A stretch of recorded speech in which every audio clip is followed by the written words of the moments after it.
আসন্ন 2026 বিধানসভা নির্বাচন অনুষ্ঠিত হতে আরও বেশ কয়েকটা মাস বাকি রয়েছে। তবে আজকের দিনে যদি ভোট হয় তাহলে হাওড়া জেলার 16টি বিধানসভা আসনের মধ্যে কোন দল কটি আসন জয়লাভ করতে পারে তার একটি সম্ভাব্য সমীক্ষা আপনাদের সামনে তুলে ধরার চেষ্টা করব। 2021 সালের বিধানসভা নির্বাচনে এই জেলা থেকে বিজেপি খাতাই খুলতে পারেনি, আর 16টি আসনেই জয় জয়কার হয়েছিল তৃণমূলের। কিন্তু আসন্ন 26-এর নির্বাচনে এই জেলায় কিরূপ সমীকরণ হতে পারে আপনাদের সামনে বিস্তারিতভাবে আলোচনা করব। তো চলুন সমীক্ষাটি শুরু করা যাক। প্রথমে আসি বালি বিধানসভা আসনটি নিয়ে। নিঃসন্দেহে এই আসনটি পুনরায় তৃণমূল ধরে রাখতে চলেছে। এর পরের আসনটি হলো হাওড়া উত্তর। এই আসনটি পুনরায় তৃণমূল জিততে চলেছে। এর পরের আসনটি হলো হাওড়া মধ্য।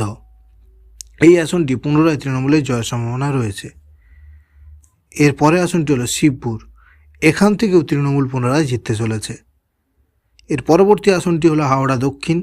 এখান থেকেও পুনরায় তৃণমূলের জয় কার্যত সময়ের অপেক্ষা। এর পরের আসনটি হলো সাঁকরাইল। এখান থেকেও তৃণমূল পুনরায় জিততে চলেছে। এর পরের আসনটি হলো পাঁচলা।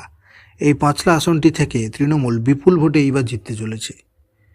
পরবর্তী আসনটি হলো উলুবেড়িয়া পূর্ব। এই আসনটিও পুনরায় তৃণমূল ধরে রাখতে চলেছে। পরবর্তী আসনটি হলো উলুবেড়িয়া উত্তর। এই আসনটি থেকেও নিঃসন্দেহে তৃণমূল জিততে চলেছে। পরবর্তী আসনটি হলো উলুবেড়িয়া দক্ষিণ। এখান থেকেও তৃণমূল পুনরায় জয় ছিনিয়ে নিতে পারে। এর পরে আসনটি হলো শ্যামপুর। এবারেও এখান থেকে তৃণমূল জিততে চলেছে। এর পরবর্তী আসনটি হলো বাগনান। এই বাগনান আসনটি থেকেও এইবার তৃণমূল জিততে চলেছে। পরবর্তী আসনটি হলো আমতা। আমতা থেকেও তৃণমূল এবার নিঃসন্দেহে জিততে চলেছে। এর পরের আসনটি হলো উদয়নারায়ণপুর। এই আসনটি থেকে তৃণমূলের পুনরায় জয় কার্যত সময়ের অপেক্ষা। এর পরবর্তী আসনটি হলো জগৎবল্লভপুর। এই আসনটি থেকেও তৃণমূল এবার নিঃসন্দেহে জিততে চলেছে। এবং অন্তিম আসনটি হলো ডোমজুড়। এই আসনটি থেকেও তৃণমূল এবার নিঃসন্দেহে জিততে চলেছে। এতক্ষণ এই সমীক্ষাটি দেখার পর আপনারা কেউ কেউ আমাকে মন খুলে গালাগালি করছেন, কিংবা তৃণমূলপন্থীরা আমাকে দুহাত খুলে আশীর্বাদ করছেন, কিন্তু তাতে আমার কিচ্ছু যায় আসে না। সমীক্ষাটি কাউকে খুশি করবার জন্য নয়। আমার এই সমীক্ষাটি যে কার্যত ধ্রুব সত্য হতে চলেছে তা আপনারা টের পাবেন 26-এর নির্বাচনেই।